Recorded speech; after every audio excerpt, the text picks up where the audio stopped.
the Europe Observatory, we have set up last year the European Drug Trends Monitor. This is a tool through which we monitor the drug markets in 12 major European cities, but also the dark web, to trace recent developments on drug trafficking patterns. So for example, we have seen the influx of synthetic opioids into the European market due to the Taliban imposed opium ban in Afghanistan. There is a massive kind of like a hidden market for falsified or diverted prescription drugs, for synthetic opioid prescription drugs such as tramadol, for example, or oxycodone or fentanyl patches. And this market happens mostly online. Online marketplaces where you can buy any kind of prescription drug, but also any kind of prescription opioid. You would find these markets on the dark web. You would find these markets on social media, and it's very easy and accessible. What is also quite remarkable on those drug markets is that prices are quite competitive. So you would not have higher prices than you would find in pharmacies.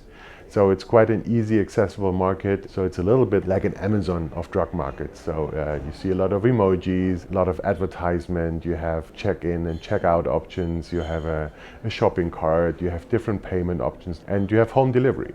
So basically, this whole supply chain is fully digitalized, and only when delivery happens, it actually becomes physical. So that is definitely has been a very smart way to outmaneuver authorities, because it's very hard to control.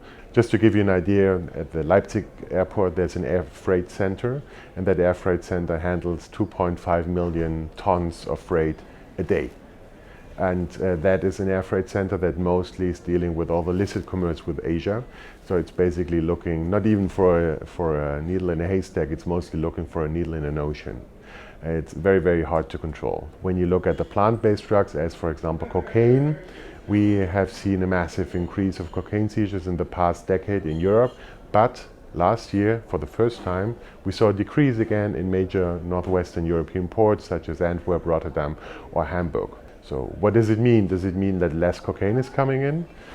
We believe not, because at the same time we saw an increase of seizures in secondary ports across Europe. So we do see that traffickers have adapted, have shifted to the increasing security in the northwestern European ports that had been the main entrance point.